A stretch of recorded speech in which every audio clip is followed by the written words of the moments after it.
Hey guys, Professor Bill, Comic Book University. The Flash, issue number 65. This is part 4 of The Price, the crossover between The Flash and Batman, actually, irrespectively. Alright, so let's get started with this. This is The Price of Loyalty. Joshua Williams is Joshua Williams' son is the writer. Rafa Sandoval is on pencils. Jordi Tarragona is on inks, Tomio Morey on colors, Steve Wan's letters. And the cover is by Chris Burnham and Nathan Fairbairn, and Michael Golden did the variant cover. Hard to see any of this stuff. Damn, it's really hard to see this stuff. So, the Gotham Girl crisis is averted, and somehow she actually lives. That's actually kind of interesting. The Flash had the most to do with that, but make no mistake, it was regardless. It was freaking awesome. I'm just like, damn. Like, there's a part in here where he's trying to resuscitate her, and he says, "Come on, Wally," when he's talking, and like Batman's right there, and it's like, oh, damn, this cat, man. Wow, this guy. Wow. So, yeah, that part, that kind of hurt, you know, just a little bit, because we know how much he loved Barry. We know how much Barry loved Wally. So there's a situation with Iris in here. Iris comes up and slaps Batman. I'm not usually a big fan of heroes hitting heroes, you know, because it's like you're trying to prove that you're a tough guy. It doesn't matter if you're stronger. Who's the bigger hero? You know what I'm saying? Like, none of that stuff really matters. You know, you want to prove you're a tough guy. I always say this, you know, with humans. You want to prove you're a tough guy, go fight a bear. Don't try and fight another human. You know, you're going to be working this all your life, trying to prove that you're better than all the other humans by fighting each and every human. Go fight a bear. Skip it all. Skip humanity. Go straight, fight a bear. You know what I'm saying? Come back and talk to me after you beat a bear. All right? We'll have a conversation then. And here's Barry. Here's Iris. About as safe can get. You know, so you want to prove that you're some kind of a tough guy, go up and slap Gorilla Grodd. How about that? You know what I'm saying? Let's see what happens to you then. Let's see how brave you are then.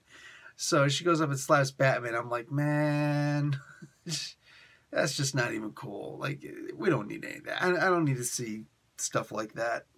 Because, you know, if we saw Batman hitting her, it would be an entirely different story, wouldn't it?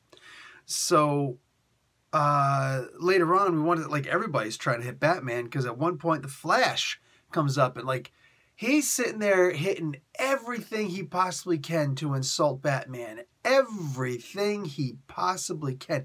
He brings up a dead Robin. Like, this guy just hits so far below the belt, it's insane. So Batman goes and turns around and says one thing to him. One thing. I had a situation like this happen to me when I was in Saudi Arabia one time. Dude just going crazy, yelling, screaming every little thing possible. And this was in a public school. It was a private school. But, and then I just said one thing. I was like, "You're going to yell at me and run away?" Like, he went crazy, charged up after me and everything. I straight up had to defend myself. Like, and this guy wasn't the Flash. You know what I'm saying? Go figure, I was drawing a picture of Batman and Superman on a giant poster board at that time. Go figure. Look at the coincidence. Anyway, so Flash runs out, and he's about to hit. He's like, "I could have hit you 100 times. Good for you. Go do that to Gorilla Grodd. Go show how tough you are with Gorilla Grodd. You know what I'm saying? Go show me how tough you are against freaking Bizarro. How about that? All right? Go try that. I'll hit you 100 times nonsense with Superman. You know? All of this is just heroes not trusting each other and not acting like heroes anymore. I get that we're doing this whole heroes in crisis thing, but I almost think that this is being brought just a little bit too far.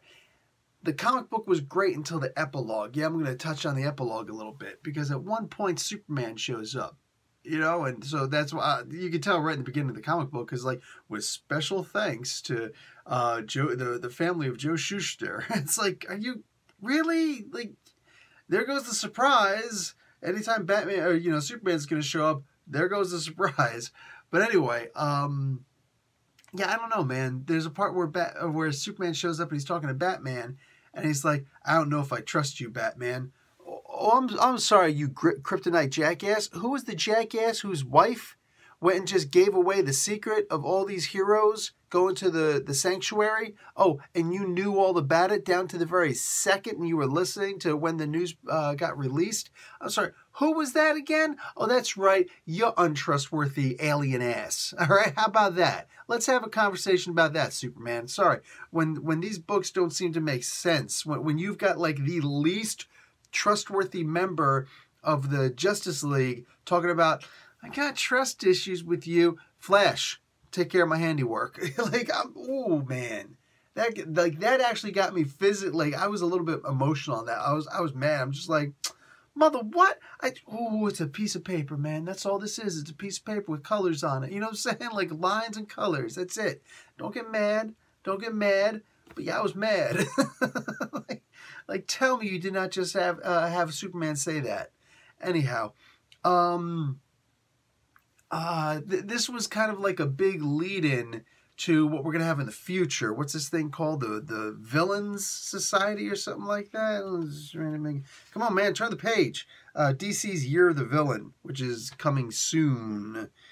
And the big suspect right now, the first suspect that I'm seeing is the Flash, Barry Allen. Because they're asking, who amongst all these heroes hasn't been acting the same, has been acting rather erratic just for the past couple of months? Anybody else been reading The Flash? Because I have. So that was interesting. A whole lot being explained in these stories. We're going to go back to the regular Flash storyline starting the next issue. Is going to be dealing with the one remaining Gemini twin. You know, we had a whole month off of that storyline because this was still good. This was a great interlude, a great break. Joshua Williamson, the writer for The Flash, has been writing the Batman stories also. So Tom King got to take a month off and recoup. Yeah, man, this was really cool. I like this little storyline. The covers were a little bit disappointing. I'm sorry to have to point out what's basically the obvious. I mean, when you had like the ultimate lenticular covers ever in the button, all four of those issues, and then you just got these where people are out of proportion. They look beyond cartoony. Anybody's going to make that comparison. Anything short of an Alex Ross, you know what I'm saying, or an Art Germ, people are just going to be like, the covers aren't quite as good as they were when Jason Fabok was doing the lenticular covers. I do declare. Yeah, that's how we're all going to get. So, you know, sorry for being a little hoity-toity on that one, but the covers just didn't match up with last year's event. Anyway, guys, I did like this comic book. I really like this series. Good way to go. Even though there were some dumb parts in there, I had to just get that out of my system. But the story itself, gold. All right, guys. Professor Bill, Comic Book University. Class dismissed.